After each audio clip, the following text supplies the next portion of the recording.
Very good afternoon everyone. Myself Suman Pandey और आज हम एक नया टॉपिक लेकर आए हैं that is mass energy equivalence. So according to Einstein the mass and the energy both are equal to each other. इसका मतलब है जो मास है उसी का जो मेजरमेंट है इट रिप्रेजेंट्स कि उसके अंदर कितनी एनर्जी है। That means the measure of mass is the energy.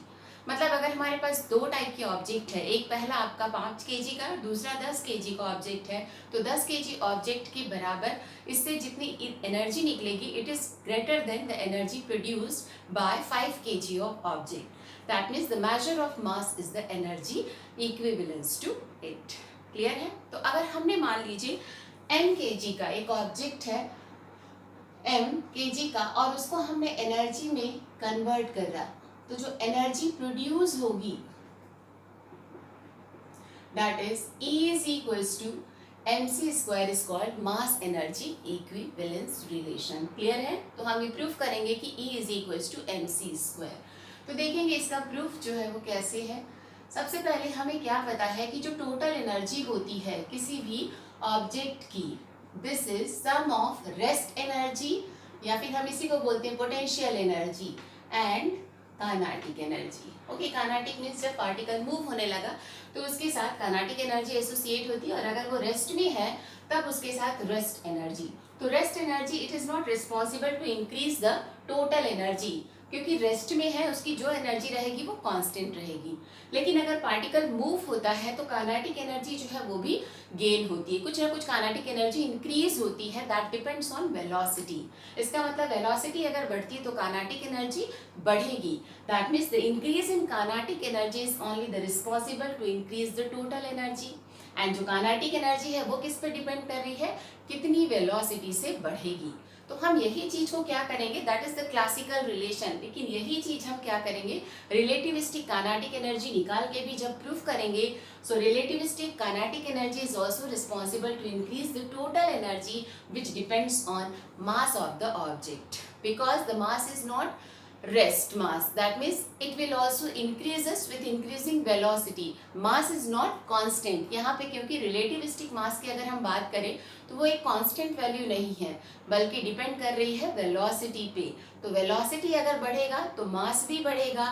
तो mass जो increase हो रहा है it is directly related to increase in energy। Clear है? इसलिए हम क्या बोल रहे हैं, जो मास है किसी भी ऑब्जेक्ट का वही मेजर करेगा कि उसके अंदर कितनी एनर्जी है। क्लियर है? तो इसको अब हम प्रूफ करते हैं। तो सबसे पहले मान लीजिए कोई एक ऑब्जेक्ट है जिसका मास है m। ओके, यहाँ हम रेस्ट मास की बात नहीं करते, सिंपल m। अब अगर हमने इसके ऊपर कोई कांस्टेंट फोर्स लगाया तो ये जो ऑब्जेक्ट है वो मूव करेगा और मान लीजिए इसने कुछ वेलोसिटी गेन कर ली, v वेलोसिटी से मूव हुआ और डिस्प्लेसमेंट इसका dx हो गया। तो ये जो फोर्स हमने लगाया है उसने कितना वर्क किया।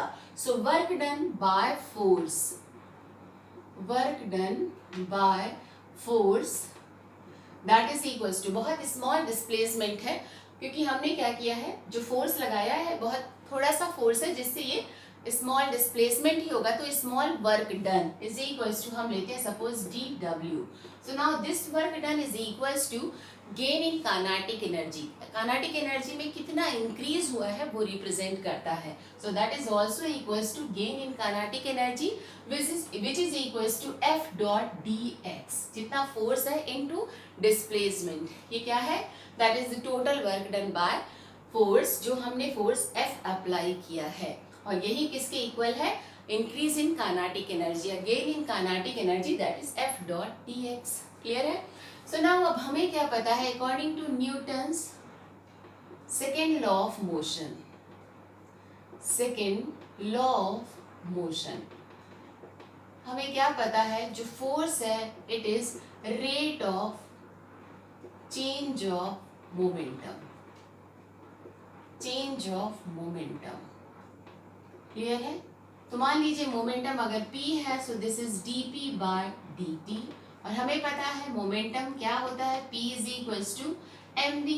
तो यहाँ पे अब हम रिलेटिविस्टिक डायनामिक्स की बात अगर करते हैं, मीन्स मैकेनिक्स की बात अगर हम करते हैं, रिलेटिविस्टिक मैकेनिक्स की बात, तो mass as well as velocity both are variable. तो यहाँ पे क्या होगा, दोनों का differentiation so m into d v by d t plus v into d m by d t. तो मास भी चेंज हो रहा है और वेलोसिटी भी, दोनों वेरिएबल्स हैं। तो हमारा जो फोर्स है वो क्या आ जाएगा, दैट इज इतना। अब हम क्या करेंगे, इसको F डॉट डी एक्स अगर इसमें रखते हैं तो गेन इन काइनेटिक एनर्जी जो है वो कितना हो जाएगा,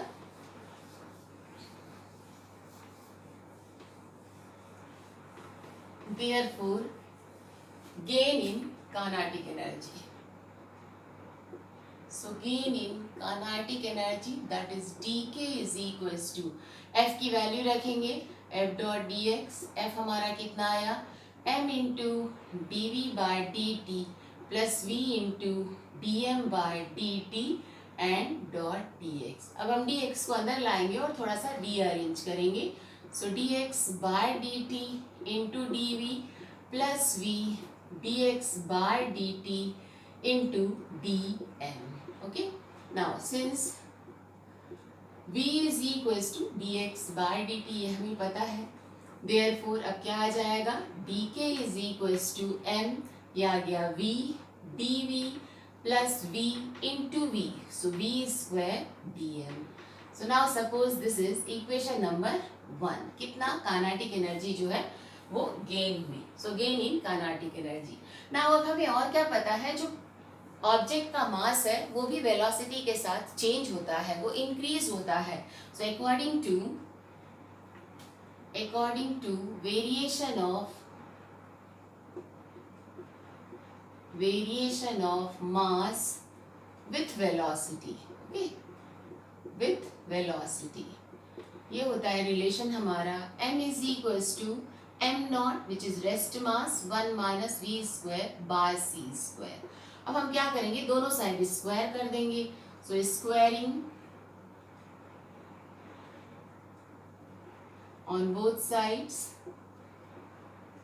ये आ जाएगा m square is equals to m naught square 1 minus v square by c square. यहाँ हम एलसीएम ले लेंगे। So m square is m naught square, नीचे आ गया c square minus v square और फिर ये ऊपर चला जाएगा। अब हम ये क्रॉस मल्टीप्लाई करेंगे। So m square c square minus m square v square is m naught square c square. Clear है, ये हमारा इक्वेशन नंबर 2। अब हम क्या करेंगे, इसको पार्शियल डिफरेंशिएशन इसका करेंगे। तो करने पे हमें जो भी रिलेशन आएगा उसको इसके आसपास, मतलब इसका जो राइट हैंड साइड है उसी के जैसा इक्वेशन आएगा और हम कंपेयर करके रिलेशन निकालेंगे। सो अब हम इक्वेशन नंबर 2 को क्या करेंगे, पार्शियली डिफरेंशिएट करेंगे। So on partial differentiation of equation number 2 क्या हो जाएगा, देखिए m जो है वो मूविंग मास है, c कांस्टेंट है, यहाँ दोनों वेरिएबल्स है m एंड v दोनों है, तो दोनों का डिफरेंशिएशन होगा। यहाँ दोनों कांस्टेंट है तो कांस्टेंट का डिफरेंशिएशन गिव्स 0। क्लियर है, तो क्या आ जाएगा, पहले m का हम करते हैं। सो 2m dm c square minus, यहाँ दोनों का होगा, पहले m का करेंगे 2m dm v square minus अब v स्क्वायर का, so m square 2v dv is equals to 0।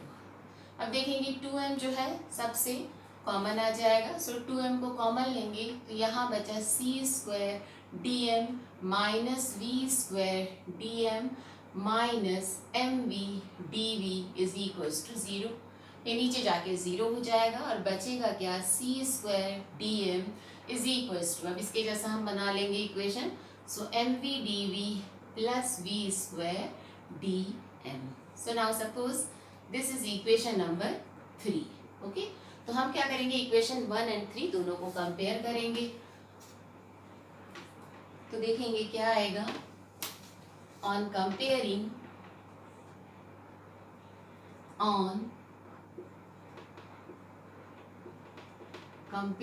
Equation number 1 and 3, दोनों का राइट हैंड साइड बराबर है तो लेफ्ट हैंड साइड जो है वो इक्वल होगा। So that is dk is equals to c square dm। Okay, so क्या है, ये गेन इन काइनेटिक एनर्जी जो है किस पर डिपेंड कर रही है, कितना मास इंक्रीज होगा। सो मान लीजिए ऑब्जेक्ट अगर रेस्ट में है तो उसका रेस्ट मास m नॉट है। अगर हमने फोर्स लगाया, वेलोसिटी 0 है, काइनेटिक एनर्जी 0। अब जैसे ये मूव हुआ, v वेलोसिटी गेन किया और यहाँ आने पे मान लीजिए काइनेटिक एनर्जी k हो गई और जो मूविंग मास है it is m। So this is rest मास और ये है मूविंग मास। और इस टाइम पे अगर काइनेटिक एनर्जी k हो गई है तो हम क्या बोल रहे हैं, change in kinetic energy from 0 to k। Kinetic energy इधर 0 थी, अब जब मूव हुआ v वेलोसिटी से तब मान लीजिए काइनेटिक एनर्जी k है। So change in kinetic energy is क्या है, is equals to increasing the mass from m naught to m। Okay, because c square is constant. तो कितना आ जाएगा ये dk को अगर हम इंटीग्रेट करते हैं 0 to k, c square is constant और मास जो है वो कहाँ से कहाँ, m naught to m dm। तो अब इसका डिफरेंशिएशन क्या दे देगा, यहाँ से kinetic energy c square m minus m naught. So that is called relativistic kinetic energy. Relativistic kinetic energy, clear है।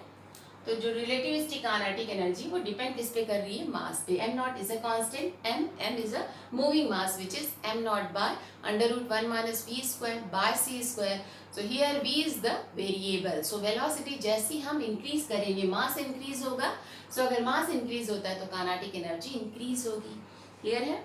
अब हम निकालेंगे टोटल एनर्जी। काइनेटिक एनर्जी मिल गई, इसके पहले जो टोटल एनर्जी है that is the sum of rest mass energy and kinetic energy. So what is rest mass energy? That means when the object is at rest, then the mass will be considered as m naught. Therefore the rest mass energy will be m naught c square. Okay, so सबसे पहले हम क्या निकालेंगे, rest mass energy. So rest mass energy is equals to m naught c square. Therefore total energy E is equals to rest energy या rest mass energy बोलेंगे plus kinetic energy. So rest energy is m naught c square और kinetic energy हम यहाँ से equation number ये 4 से लेते हैं तो क्या आ जाएगा, c square m minus m naught. So m naught c square plus m c square minus m naught c square cancel हो जाएगा और क्या बचा, E is equals to m c square. So mass is equivalent to, किसके equal हो रहा है, energy produced. Okay, so energy and mass both are equivalence to each other. Equation represent करता है, इसका मतलब क्या है कि अगर डेल एम मास को, mass is converted into energy, then energy produced is equals to del E which is del m into c square। and अगर हम बोलते हैं del E energy is converted into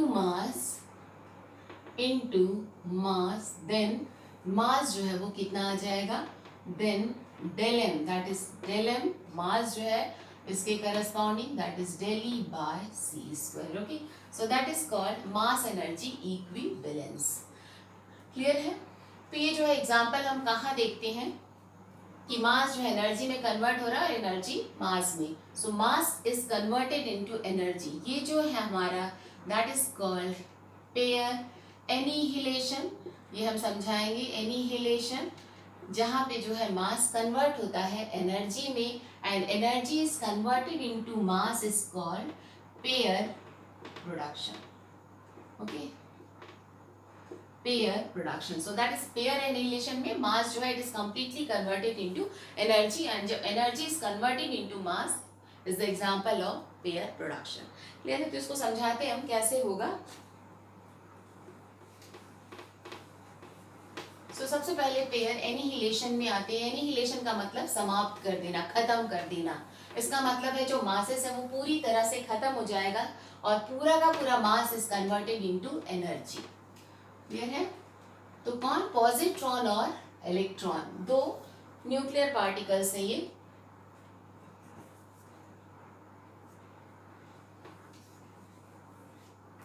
pair annihilation.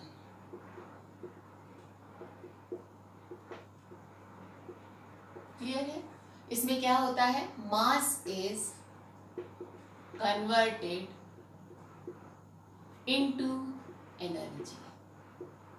तो हम दो particles लेंगे, हम electron and positron. This is electron और ये है हमारा पॉजिट्रॉन। ये दोनों जब बहुत पास आते हैं, दैट मीन्स जब ये कंबाइन हो जाते हैं बिल्कुल, तब क्या होगा, दोनों आपस में जब बिल्कुल पास आने पे ये एक दूसरे की जो मासेस हैं उनको पूरी तरह से खत्म करके पूरा का पूरा मास is converted into energy in the form of gamma photons. तो दो गामा फोटॉन्स निकलते हैं, दैट मीन्स ये पूरा जो आपका एनर्जी है वो मिल गई आपकी, पूरी के पूरे इलेक्ट्रॉन एंड पॉजिट्रॉन दोनों जो है अपने मासेस को कंप्लीटली कन्वर्ट कर देते हैं एनर्जी में in the form of gamma photon. तो अगर हम इनको कैलकुलेट करते हैं, एक्चुअली काफ़ी एग्जैक्ट कैलकुलेशन होता है, तो इसका एक इलेक्ट्रॉन के करस्पॉन्डिंग जो एनर्जी रिलीज होती है, दैट मीन्स हम इसका मास ले लेंगे और mc² से अगर हम इलेक्ट्रॉन का मास तो 511 किलो इलेक्ट्रॉन वोल्ट, और वैसे ही पॉजिट्रॉन का भी जो एनर्जी है that is 511 kilo electron volt. That means अगर हम दोनों को सम करते हैं then 1022 kilo electron volt energy जो है ये गामा रेस के फॉर्म में रिलीज होती है। क्लियर है? अब आते हैं हम पेयर प्रोडक्शन। पेयर प्रोडक्शन का मतलब है अब हम अगर एनर्जी देंगे तो ये कन्वर्ट हो जाएगा मास में। So energy is converted into mass. Clear है? तो ये जो है न्यूक्लियर फिजिक्स लैब में कुछ ऐसा सेटअप होता है, ये डॉक्टर एस सी वर्मा ने काफ़ी अच्छे से एक्सप्लेन किया है अपने वीडियो में, मैंने उन्हीं का ये थोड़ा सा कॉन्सेप्ट लिया है। तो उन्होंने क्या समझाया था कि जो न्यूक्लियर फिजिक्स लैब में कुछ ऐसे इंस्ट्रूमेंट्स होते हैं जिसमें हमें गामा रेज को डिटेक्ट करना होता है, हमें फाइंड आउट करना होता है कि क्या ये गामा रेज है या नहीं।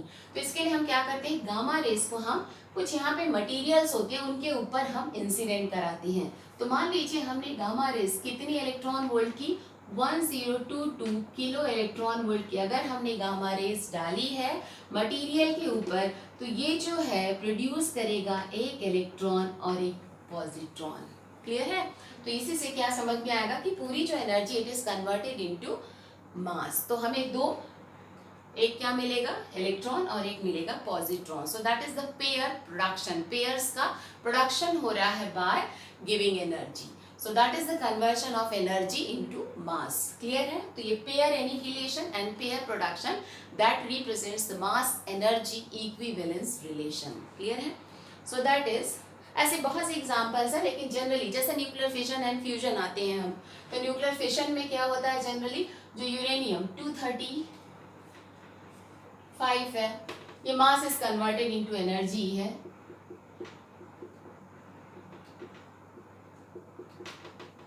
इसमें जब हम यूरेनियम 235 की को न्यूट्रॉन से बम्बार्डिंग कराते हैं तो ये बेरियम और क्रिप्टन में और साथ में 3 न्यूट्रॉन्स मिलते हैं और एनर्जी रिलीज होती है। So that energy is about 200 mega electron volt. तो अब देखिए यहाँ का जो मास है, suppose this mass is m1 और बेरियम, क्रिप्टन और 3 जो फिर से न्यूट्रॉन्स मिले, इन सब का मास अगर हम m2 लेते हैं तो m1 is always greater than m2, और जो दोनों मासेस में डिफरेंस आता है m1 minus m2 that gives del m which is called mass defect. Okay, so ये जो मास डिफेक्ट है उसी के करस्पॉन्डिंग हम एनर्जी निकालते हैं। So E is equals to del m into c square. It gives energy which is about 200 mega electron volt. तो इसमें सिर्फ मास कन्वर्ट होता है एनर्जी में, energy is not converted into mass. Same ऐसे न्यूक्लियर फ्यूजन में आते हैं तो 4 हाइड्रोजन्स 4 प्रोटॉन्स जो है वो कंबाइन होकर के हीलियम एटम बनाएंगे और साथ में पॉजिट्रॉन रिलीज होगा, कुछ न्यूट्रिनो रिलीज होंगे, और इन सब का जो मास है, जो राइट हैंड साइड का मास है, this is always less than the left hand side mass. That means जो भी प्रोडक्ट मिला हुआ उसका मास हमेशा कम होगा जो आपका ओरिजिनल न्यूक्लियाई है। तो ये जो मास में डिफेक्ट होता है वही कन्वर्ट होता है एनर्जी में। तो हमको इस केस में about 28 mega electron volt energy release होती है, which is nuclear fusion. Okay, so nuclear fusion is also the example of mass is converted into energy। Clear है? इसको भी आप देख लीजिए, पढ़ेंगे हम न्यूक्लियर फ्यूजन। इसमें क्या होगा, जो 4 प्रोटॉन्स है ये कंबाइन होकर के क्या बनाएंगे, 2He4 हीलियम, एक आपका पॉजिट्रॉन रहेगा और साथ में कुछ न्यूट्रिनोज रहते हैं और 28 mega electron volt energy. Same वैसी ये जो 4 प्रोटॉन्स हैं इनका जो मास है और इनका मास, ये मान लीजिए m1 है, this is m2, so m1 minus m2 into c square gives energy which is about 28 mega electron volt। So that is mass defect, and corresponding to that mass energy will be del m into c square which is about 28 mega। so that is also the mass is converted into energy, ये show करता है। Clear है? तो ये है आपका example nuclear fission, fusion and pair annihilation and pair production. अब हमारा जो रिलेटिविस्टिक काइनेटिक एनर्जी है उसको हम शो करेंगे for very small velocities it converted into classical kinetic energy. Clear है? तो क्या है हमारा relativistic kinetic energy is K is equals to m minus m naught c square. Clear है? वी नो दैट मास जो है वो भी चेंज होता है, so we know that mass is moving mass, m is equals to m naught by under root 1 minus v square by c square। तो जब हम रखेंगे k, m की value m naught by minus m naught into c square, so m naught common आ जाएगा, इसको हम ऊपर ले जाएंगे टू द पावर -1/2 -1, ये आ जाएगा। अब since v is very much less than c, तो हम क्या करेंगे, इसका बाइनोमियल एक्सपांशन करेंगे और हायर टर्म्स को नेग्लेक्ट करेंगे। सो neglecting higher terms,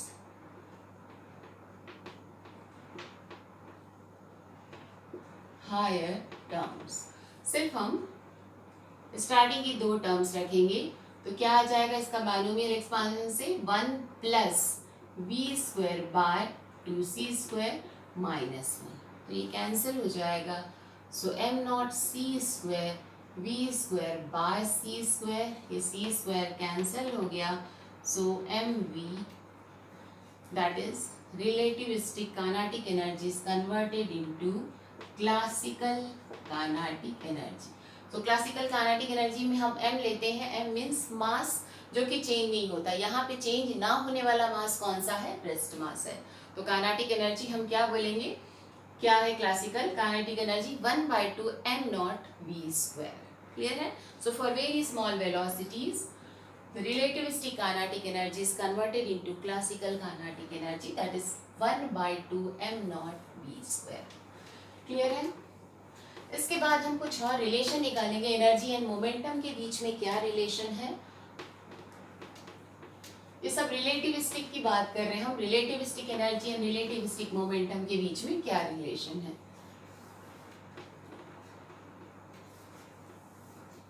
so relation between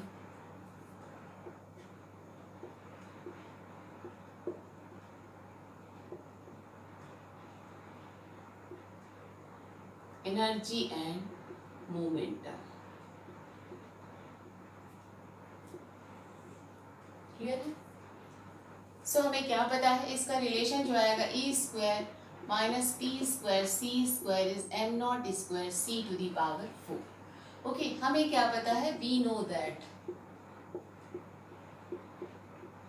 E is equals to mc square, but जो मास है it is also changing, so m is equals to m naught by under root, therefore E is equals to m naught 1 minus v square by c square. अब दोनों side square करेंगे हम, सो squaring both sides, क्या मिल जाएगा, e square is equals to m naught square c to the power 4 1 minus v square by c square. अभी हम नीचे एलसीएम ले लेते हैं, so m naught square c to the power 4, यह आ जाएगा सी स्क्वायर वी स्क्वायर और ऊपर चला जाएगा सी स्क्वायर, ये है E square.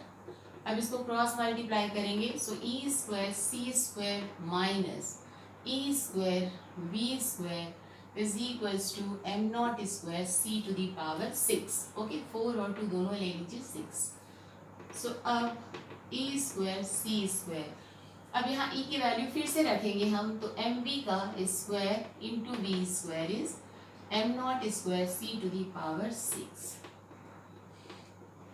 M square sorry e is m c ना, m c square, so m c to the power 4 v square is m naught square c to the power 6। अब सी square common ले लेते हैं और सब जगह से कैंसिल हो जाएगा, यहाँ से 2 और यहाँ से 2, तो यहाँ बचा सिर्फ sorry this is E square minus m square c square v square is m naught square c to the power 4। Okay, और यहाँ देखेंगे एम बी स्क्वायर है ये, तो ये क्या आ जाएगा,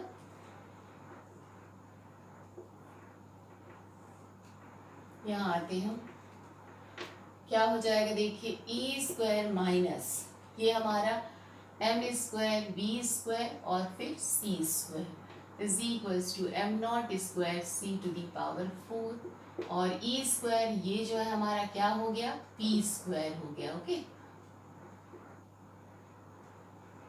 तो ये है p square c square is equals to m naught square c to the power 4, so that gives the relation between energy and momentum okay, relation। अब देखिए इस साइड की जो क्वांटिटी है m naught is constant and c is also constant, that means ये पूरा का पूरा क्या है, इनवेरिएंट है। अगर इनवेरिएंट है तो ये वाला आपका left hand side is also invariant, so since m naught c is constant, therefore e square minus p square c square is invariant होगा। That means अब देखिए p जो है वो किस पे डिपेंड कर रहा है, सिर्फ p square c square and p is momentum, तो momentum जो है वो क्या है, mass into velocity, that means जो mass है सिर्फ उसी पे डिपेंड कर रहा है। So हम क्या बोलेंगे, increase in mass is responsible to increase in energy। okay, so measure of mass represents measure of energy। कैसे रिप्रेजेंट हो रहा है देखिए, ई एनर्जी जो है वो इंक्रीज हो रही है, increases by increasing kinetic energy, और काइनेटिक एनर्जी जो है वो इंक्रीज हो रही है बाय इंक्रीजिंग वेलोसिटी, और जो वेलोसिटी है वो इंक्रीज अगर होती है, increases the mass of the object. Okay, that means जो increase in mass is responsible to increase in well energy. Okay, so increase in mass is responsible to increase in energy। तो सीधा हम क्या बोलेंगे, the major जो है वो mass का, it gives the energy of the object. Clear है? So that is mass energy relation. अब इस पे बेस कुछ हम न्यूमेरिकल्स करेंगे जिससे आपका फंडा जो है और अच्छे से क्लियर हो जाएगा। सो लेते हैं क्वेश्चन नंबर 1।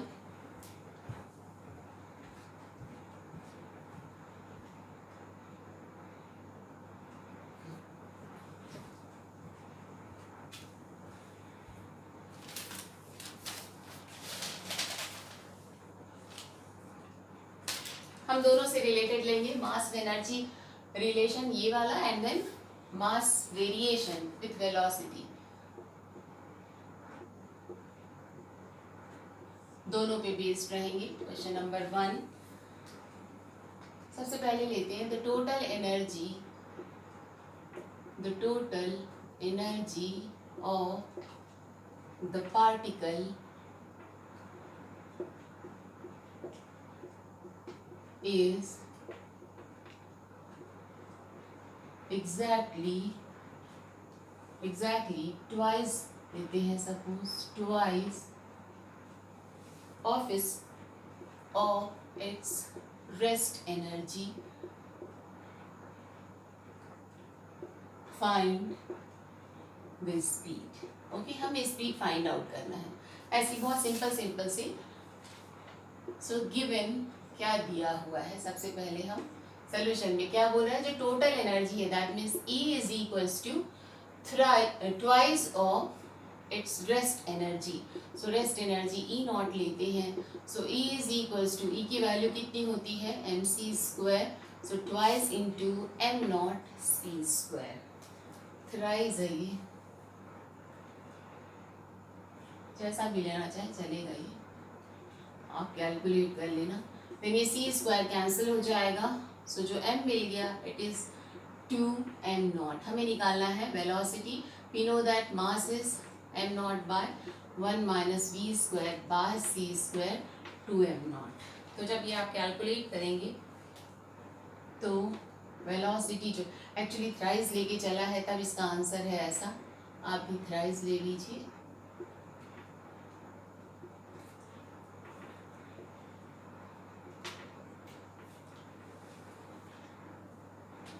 तो यहाँ से वेलोसिटी जो है वो कैलकुलेट करने पे आएगा √3/2 c, एंड c की वैल्यू रखने पे 0.866 c। ओके, कुछ भी यहाँ पे दे देगा, इतने टाइम्स है, 3 टाइम्स है, 4 टाइम्स है, आपका ऐसा 11 टाइम्स है, इस टाइप के क्वेश्चंस आते हैं जनरली, तो आपका सोल्यूशन ऐसा ही रहेगा, जिसमें आपको 2 चीज़ें बस पता होना चाहिए, टोटल एनर्जी, काइनेटिक एनर्जी, हमारा जो फॉर्मूला रहेगा सिर्फ यही रहेगा, E is mc square, kinetic energy K is equals to m minus m naught into c square, and variation of mass m is equals to m naught by 1 minus v square by c square। बस इन्हीं पे based हैं ये सारे numericals.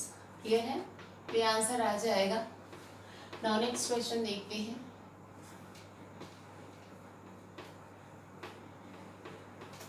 तो numericals के लिए बहुत सारी बुक्स आप प्रिफर कर सकते हैं, गौरन गुप्ता है, नवनीत गुप्ता है, सारी बुक्स हैं, दिन गोयल है, गोयल की बुक जो कि बीएससी की है उसमें से भी आप ले सकते हैं ना। उसके बाद है find the speed, question number 2, find the speed of a 0.1 volt electron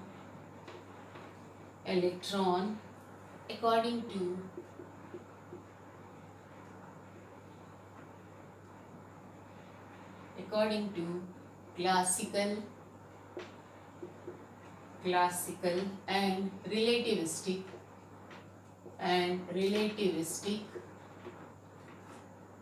mechanics। Okay, दोनों से हमें निकालना है स्पीड। सो देखेंगे सबसे पहले हम क्या लिखा हुआ है, ये इतना electron volt, so that is kinetic energy. जब भी आपका ऐसा दिया रहेगा इसका मतलब है काइनेटिक एनर्जी दिया हुआ है 0.1 मेगा इलेक्ट्रॉन वोल्ट। हम इसको जूल में कन्वर्ट करेंगे। तो सबसे पहले अगर हम क्लासिकल की बात करें तो classical kinetic energy is 1/2 m naught v square, और 0.1 इसको हम जूल में कन्वर्ट करेंगे, mega means 10⁻⁶, electron volt is 1.60 to 10⁻⁻19 joules. तो यहाँ m नॉट हमें पता है इलेक्ट्रॉन का rest mass, that is 9.1 into 10⁻31 kg v square, और ये सारी चीज़ें वैसी। तो जब आप कैलकुलेट करेंगे v की वैल्यू इसके थ्रू तो ये आ जाएगा 1.87 into 10⁸ metres per second. So that is according to classical kinetic energy. अब हम यही चीज़ आते हैं रिलेटिविस्टिक। सो रिलेटिविस्टिक काइनेटिक एनर्जी में जो m minus m naught into c square is दिया हुआ है यही 0.1 मेगा इलेक्ट्रॉन वोल्ट। फिर से आप m naught by under root 1 minus v square by c square then m naught c square 0.1 mega को आप कन्वर्ट कर लीजिए इन जूल। एम की वैल्यू एम नॉट की वैल्यू हमें पता है, सी की वैल्यू पता है। ये सब जब आप कैलकुलेट करेंगे तो इसके थ्रू जो आपकी वेलोसिटी आएगी दैट इज 1.64 इंटू 10⁸ मीटर पर सेकेंड। ओके, थोड़ा सा डिफरेंस है क्लासिकल में और रिलेटिविस्टिक वेलोसिटीज में। नाउ नेक्स्ट आते हैं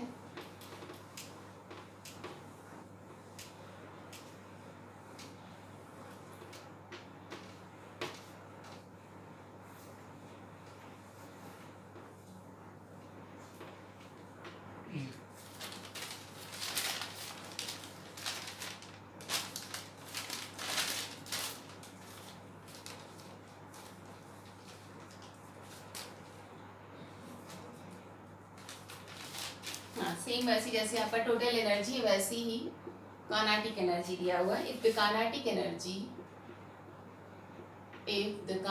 energy of a body is twice its rest mass energy,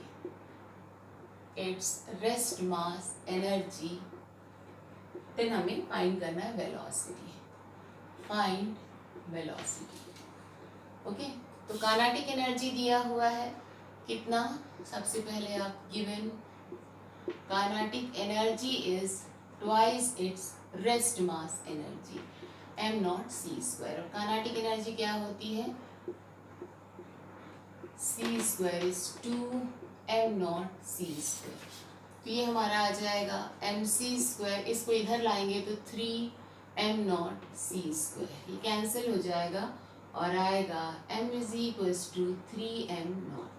फिर से m की वैल्यू रख दीजिए, v square by c square is 3m naught, ये कैंसिल हो जाएगा और जब आप यहाँ से निकालेंगे v की वैल्यू तो ये आ जाएगा 2√2 बाय 3c। ओके, ये भी बहुत ही सिंपल है, सारे क्वेश्चन ही बहुत सिंपल हैं एक्चुअली।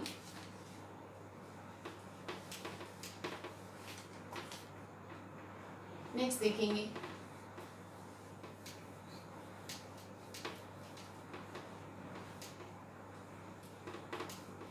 इससे सारे फॉर्मूले एक्चुअली याद हो जाते हैं न्यूमेरिकल्स करने से, आप कहीं कंफ्यूज नहीं होंगे और आपकी प्रैक्टिस भी काफ़ी अच्छे से हो जाएगी। ना उसके बाद है जो थोड़ा सा अलग टाइप का क्वेश्चन है, question number 4, calculate in angstrom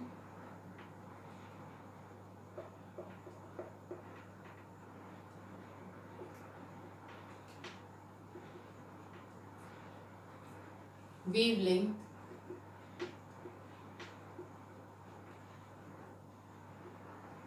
of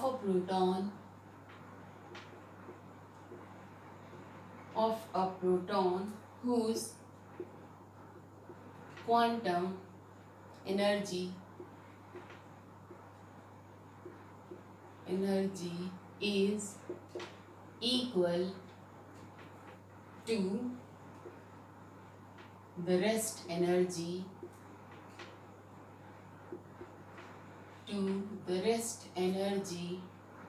of an electron।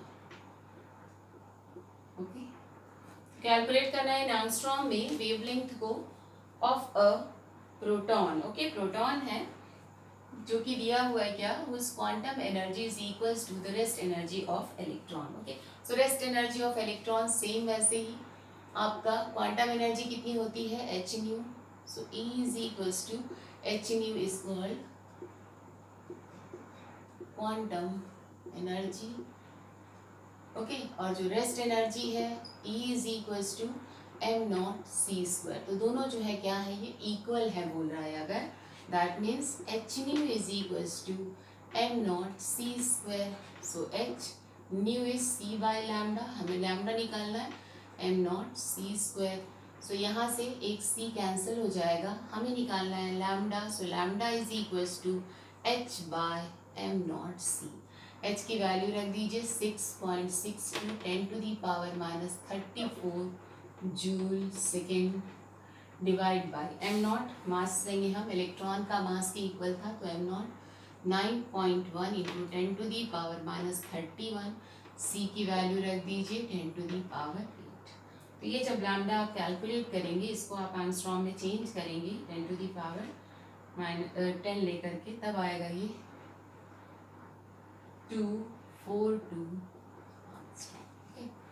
ऊपर जाएगा ये 10⁻, देखिए 31 से 2 10⁻−10 आएगा और is equals to 1 Armstrong metre is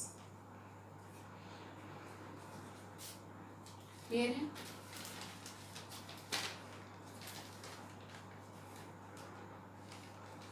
Now next is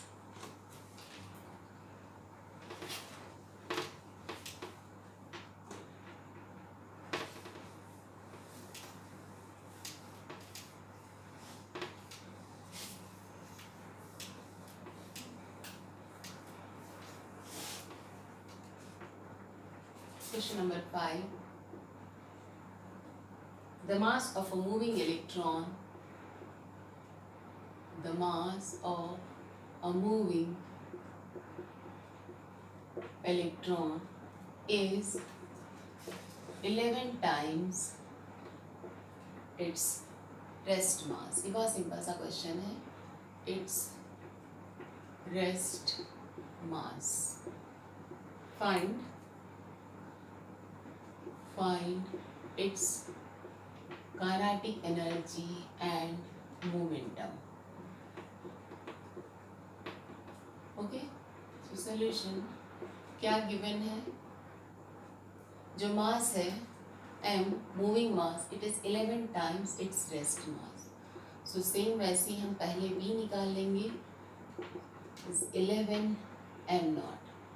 ये m नॉट कैंसिल हो जाएगा और यहाँ से जब आप v कैलकुलेट करेंगे तो यह आ जाएगा 0.995 c। ओके, सबसे पहले हम क्या निकालेंगे, kinetic energy. So kinetic energy is equals to m minus m naught c square. m की वैल्यू 11 m नॉट रखेंगे, 11 m naught minus m naught into c square, that means 10 m naught c square. Electron है, उसका mass हमें पता है, so 10 into 9.1 10⁻31 and 3 into 10⁻8 square. Okay, जब आप इसको सॉल्व करेंगे तो ये आंसर आएगा kinetic energy 8.1 into 10⁻−15 joule. Now momentum हम निकालेंगे। So momentum P is equals to mv। m is equals to 11 times वैसे ही m नॉट इंटू v भी हमें पता है, तो रख देंगे value 11 into m naught is 9.1 10⁻31। v की वैल्यू 0.995, c रख दीजिए 3 इंटू 10⁸। तो जब ये सॉल्व करेंगे तो आएगा 2.987 into 10⁻25। Momentum is Newton second. Clear है। तो सारी जगह पे आप आंसर लिखेंगे, हाईलाइट करेंगे अपने आंसर्स को।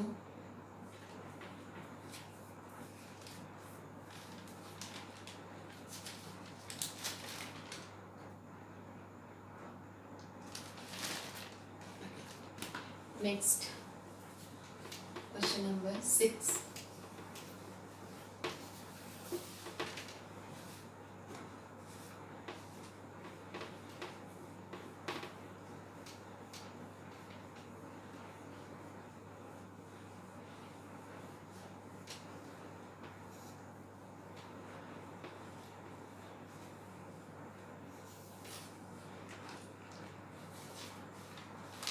A particle of mass m naught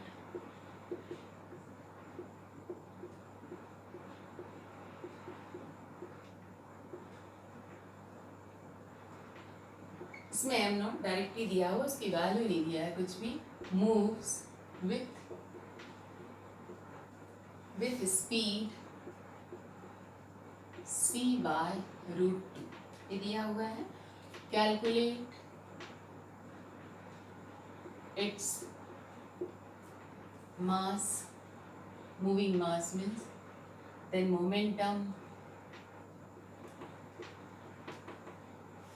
momentum comma total energy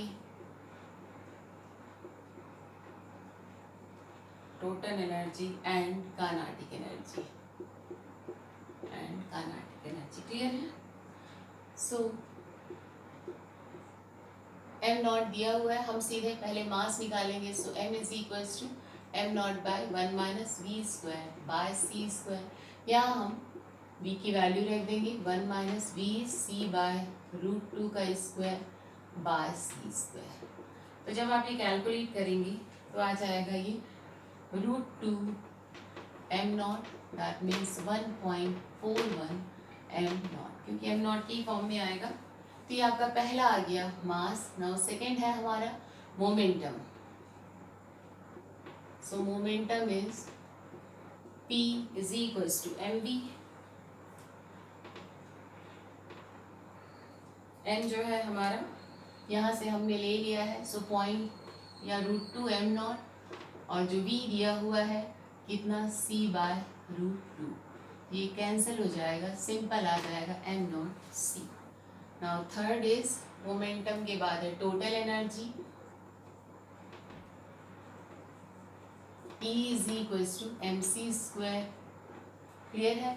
m जो है वो हमारा √2 m नॉट, c की वैल्यू पता है 3 इंटू, या हम डायरेक्टली c स्क्वायर भी कर सकते हैं। तो ये आ जाएगा √2 की वैल्यू रख दो 1.41 m नॉट c स्क्वायर। ना इसके बाद फोर्थ है kinetic energy. So kinetic energy क्या होता है, total energy means m c square minus m naught c square. सो e minus m naught c square. e हमको पता है कितना दिया है 1.41 m naught c square minus m naught c square, so that is 0.41 m naught c square. Clear है। तो ये हम सारी चीज़ें ही इसके थ्रू निकाल सकते हैं। ये भी काफ़ी अच्छा क्वेश्चन है। नो अबाउट थोड़े से क्वेश्चन और बचे एक तो इसको भी कर लेते हैं, तो हर टाइप के क्वेश्चंस हो जाएंगे इसके through. Question number 7,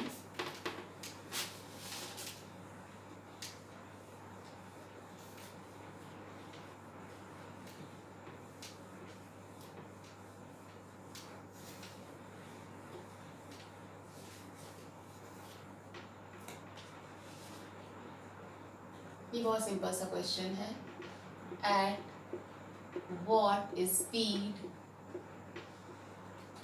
what speed will the mass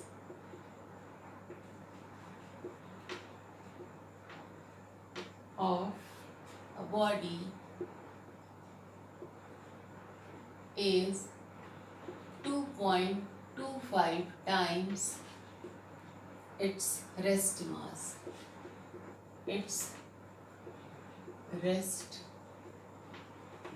okay.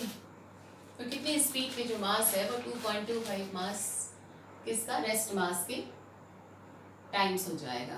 Okay. तो क्या दिया हुआ है, m is equals to 2.25 m naught, same हम m naught by 1 minus v square by c square 2.25 m naught cancel हो जाएगा। तो जब आप यहाँ से वेलोसिटी कैलकुलेट करेंगे सॉल्व करके तो आएगा ये 0.895 c, और c की वैल्यू अगर रख देते हैं देन 2.68 इंटू 10⁸ मीटर पर second. Now last question number 8. Find the mass and speed of